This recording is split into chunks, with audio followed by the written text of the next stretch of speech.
Voy a bajar la cintura del pantalón porque el tiro es muy largo. El pantalón me llega por aquí y quiero bajarle 4 centímetros para estar más cómoda. Este pantalón lleva una goma y un vivo por el filo. Voy a mantener la goma y el vivo. Empiezo descosiendo toda la cintura. La goma la tengo que sacar, el vivo también. Hay una cremallera lateral y tengo que descoser lo que es la parte de arriba, solamente lo que pilla la cintura.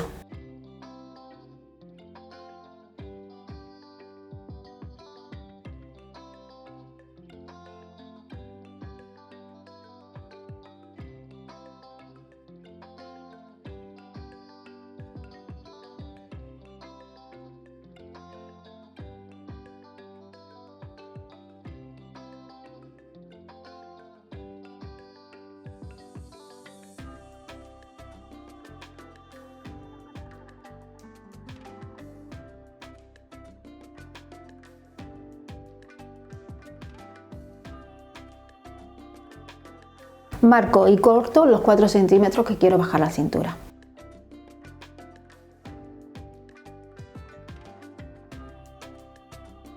Coso el vivo por el filo, como estaba inicialmente. Ahora pongo el elástico, lo mido por la mitad va a un costado, lo cojo con un alfiler y los otros extremos va al costado de la cremallera, uno a cada lado.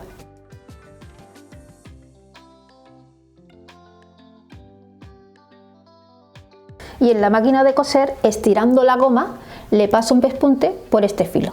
Y a continuación le doy la vuelta a la cintura y en cada costura le hago un pespunte pequeñito para firmar, para que se quede vuelta la cintura.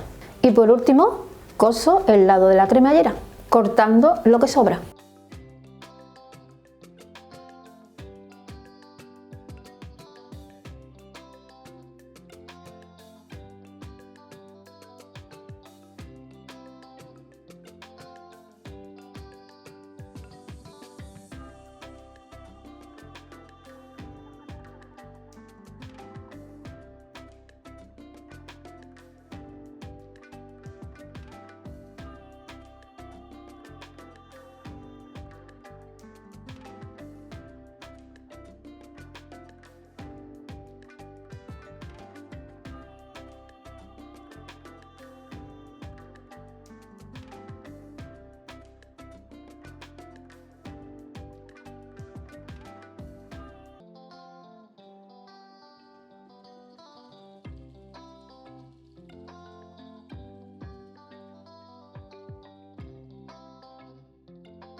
A simple vista los 4 centímetros no se nota, pero una vez puesto el pantalón se nota los 4 centímetros. Si te ha gustado este vídeo, dale al me gusta, no olvides suscribirte y comparte en las redes sociales.